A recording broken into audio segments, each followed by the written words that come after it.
It's me, H.M. Weimar again. Sword of Christ, I'm going to read you chapter 3. Around Olympia, the day seemed uneventful, but in Lainey's home, her music and scriptures had stopped.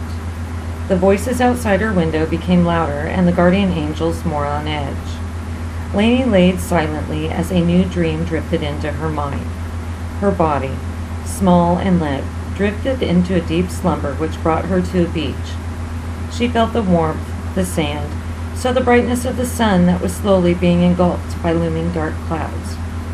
She felt the coldness of the water reach her toes and slowly climb her body, the crumbling of the sand as it collapsed under the wave that was beginning to cover her. She rolled, reaching with her arms to grab dry earth that slipped through her fingers, the water dragging her under.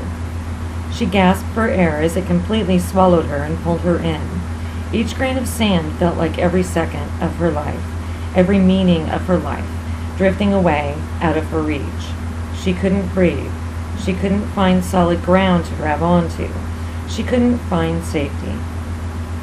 She silently prayed, "Lord, please give me one grain of sand to hold onto, one hope to thank you for so that I can find your light in this sea." Suddenly, she was awake, gasping for air as she sat up in bed, sweating from head to toe, her heart racing. When her lungs finally filled deeply and her brain started to realize she was awake, she thanked God for letting her wake up. She got out of bed and peeked out of the blind. A shadow of clouds loomed over the tall buildings in the center of the city. It caused an overcast that made every crack and crevice seem to be outlined. All the flaws and details. Alleys became massive structures that framed each building, separating them forever as if they were pictures on the mantle above the fires that fueled the troubles within them. She knew tonight would be long. In the darkness of the shadows, unseen from Lainey's home, two young men were leaning down together in an alley, talking to someone that was seated against the wall. All of them looked somewhat dirty, wearing clothes that seemed old and tattered. Andrew, the oldest of the two young men who were standing, was speaking in a voice that was strangely soft for his 6'2" stocky stature. "Why don't you come with us?" he said to the man against the wall. "We can get some warm food and a place to sleep tonight." He reached out to him with a clean hand. The man standing next to him, Jack, who was smaller and younger, reached out his hand too. "Let us help you find a way to a better life," he added. The man against the wall didn't move. Andrew leaned in farther, putting his hand on the man's shoulder, and spoke louder. "God can take this all away. He can fill you with hope again." The man against the wall looked up at him with disgust. Where was God when I lost my job? Where was God when my wife and kids left? Where was God when they made me leave my home? Where was God when I was forced to live on the streets? The man against the wall stood up and teetered to one side, catching himself on a garbage can. "He was right here waiting for you to ask for help," Andrew said to him as he used one of his hands to help him balance. The man from the wall looked at him. "I did ask for help. Where was he then?" Jack leaned toward the two of them. "He was telling us to come help you. He wanted us to tell you that he hears you and feels your pain, and that he never meant for any of this to happen to you. All you have to do is ask, and he will fill you with hope again." The man from the wall looked into Jack's eyes and could see the hope coming from them. "Are you serious? You actually think I'm going to believe that God sent you here just for me?" Andrew reached out with his hand and put it under the man's chin, turning his head toward him.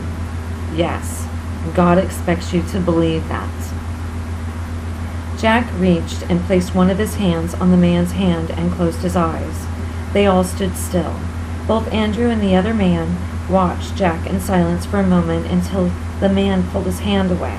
Jack leaned in and whispered in the man's ear, "He sent his son so that you could be free and be forgiven for stealing that money from work and for thinking of another woman besides your wife, so that we could stand here and help you find that hope. He does expect you to believe he loves you personally." The man's eyes began to water and his head dropped as Andrew let go of his chin. "How do you know all of that? Do you know me?" No, Jack answered, but God knows you. How can I ask him to forgive me for everything that I have done? The man put his face in his hands and began to sob. Just ask, Jack answered. Let us help you find him and get out of this cold, Andrew pleaded. The man looked up from his hands and with tears wetting his face and nodded in agreement. He regained his balance with the help of Jack and Andrew and stepped away from the wall, leaving a shadow behind. They led him out of the alley and toward a shelter that was down the street. The shadow that remained near the wall drifted towards the street end of the alley and hovered there until someone walked through it. It followed that person and surrounded their body as they walked. Unaware of what had just become a part of them, they stepped into the first bar they passed and sat down. The shadow was sucked into their body as they swallowed their first drink. When Andrew, Jack, and the man from the alley walked through the open door of the shelter, they were greeted by a couple of men. They smiled as the man from the alley was led up to them. Can you help him find some warm clothes and get cleaned up for dinner? Jack asked one of the men. No problem, the man smiled as he urged him to come along with them to another room. We can go in here and see if we have some clean clothes that will fit you. Thank you, the man said as he followed. You boys realize you are filling us up here. The voice came from an office nearby. They noticed it was the priest who ran the shelter. He approached Andrew and Jack and took their coats, placing them over his arm. That's our job, Andrew answered.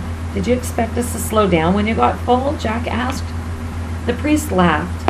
No, but we are going to have to pray for more money for beds and food. The way you boys are going, we'll need a mansion soon. Andrew looked around and said, God will provide. It is not us who leads these people here. The priest took their coats to his office and hung them up. The boys began talking to the people sitting at the rows of tables in front of them eating, shaking hands and handing out smiles as they moved around the room. A couple of women brought them plates and they thanked them as they sat down. While they ate, there were more shadows outside the windows of the building watching them. They couldn't see or hear them, but Andrew felt their presence and Jack knew they were there and why. They both bowed their heads before they ate and thanked God for their food and for keeping them safe. One of the shadows moved and headed toward the alley outside the back part of the building, bringing with it a man in a suit that walked up to a girl leaning against the building. She looked at him. What are you looking for? Are you selling? The man responded. She answered yes, and the two were whispering as the shadow started to flow around the man's body. She held out a bag and he took out his wallet, counting his money. Inside, as the bag and money were exposed, Jack looked over at Andrew and he was already looking back. They excused themselves and walked together to the back door. When they opened the door, they caught the two outside. The couple ran, her still with her bag and him still with his money. The shadow stayed and began to form into a darker shape. Andrew saw the shadow and nudged Jack. Do you see that, or am I losing my mind? Is there some kind of shadow over there moving? Jack looked and saw it too. What is it? They both stared at it as the shape formed. It started towards them. I don't know, but it's not good, Andrew said, and he put his arm in front of Jack. Jack moved Andrew's arm and stepped toward the shadow and spoke. In the name of Jesus Christ, I demand you leave this alley. They could both hear what they thought was laughter as the shadow left the alley. What the heck was that? Andrew asked as he looked at Jack. Pretty sure that was a demon, Jack responded. Instantly, Andrew understood and turned to look at the street end of the alley. It was the demon of addiction, he said to Jack, turning back to look at him. And you told it to leave? And it did. Jack stared at him for a minute. What does that mean? Jack asked. That means you have the gift of exorcism, Andrew said back as he put his arm around him. Jack looked at him with disapproval. I don't want that, he responded as he pulled away. I don't think you have a choice, Andrew answered. But what do I do with that? Why would God give me that gift? I had enough problems getting rid of my own demons, and now he wants me to get rid of other people's demons? I guess so, Andrew said. But how do you know what demon that was? Jack asked him. I don't know. God just seems to let me know things when I need to. How do you know it's God? I have the hardest time with that, not knowing for sure if it's God talking to me or the voices in my head, Jack answered. Andrew laughed. It's not like I hear some booming voice from the clouds. People are so used to seeing that in movies that they have grown to expect it. It's expecting to see some great and powerful miracle or hear some loud voice as the clouds part. It's not like that at all. It is great and powerful, but you have to listen to the tiniest whispers and look for the smallest miracles before you can see the louder and larger ones. Anytime you don't know if it's God, just ask Him. When I know things, it just seems to appear out of nowhere in my head, and it's like I've known it forever. The more you thank Him for the tiniest things, the larger the picture seems to get. I know it's God because I trust it, Andrew told him. Wow, I didn't expect a lecture. I thought the answer would be simpler than that, like God has a specific voice in your head so you can tell Him apart from the other ones, Jack said. He does, and I can, but I have learned to listen for it. That is what I am talking about. You thank Him for the small things, and pretty soon there's no doubt that it's God, Andrew told him. Oh, I get it. Thank Him for saving me, which was no small task, but a miracle for sure. Then watch and listen for the small stuff, and it will teach me to see the big ones, Jack answered. Yeah, that's pretty much it. You could pray to not be blind or deaf to His word. I thought we already talked about this stuff, Andrew asked him. Yeah, we did a while ago. Jack opened the door to the building, but like I said, all those voices in my head are very distracting. Andrew laughed again. I really like hanging out with you, and I thank God for making us friends, Jack, he said as he put his hand on Jack's shoulder and they walked in. Don't get all mushy on me. You know I hate that stuff, Jack answered. The two closed the door behind them. There was a shadow sitting on the rooftop above, watching the whole scene take place. It drifted off the roof and landed at the end of the alley. Great wings spread from its back, then in one strong swoop came together in front, causing a gust of wind. The shadows at the windows turned from watching the two men inside as they sat back down to eat. There was a scream that wasn't audible as they started toward the angel that had provoked them. They began to gather together to form one shadow as they reached it. Then, leaping into the air, they consumed the area around it. The strong wings took flight, and the shadows hung on, taking the flight into the air above the building.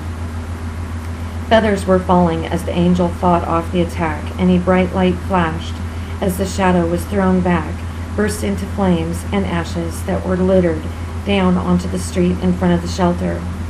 The angel smiled as the ashes crept further into the ground and were gone. A small girl walking with her mother looked down and saw a soft feather on the ground. She stopped and picked it up, showed her mother. Placing it in her tiny pocket, she smiled and patted the treasure she had found as they left the shelter. The angel hovered, watching the child, smiled, and flew away, somewhat battered, but victorious. That was Chapter 3, The Sword of Christ, 1, by H.M. Weimar. Me. Thank you for listening.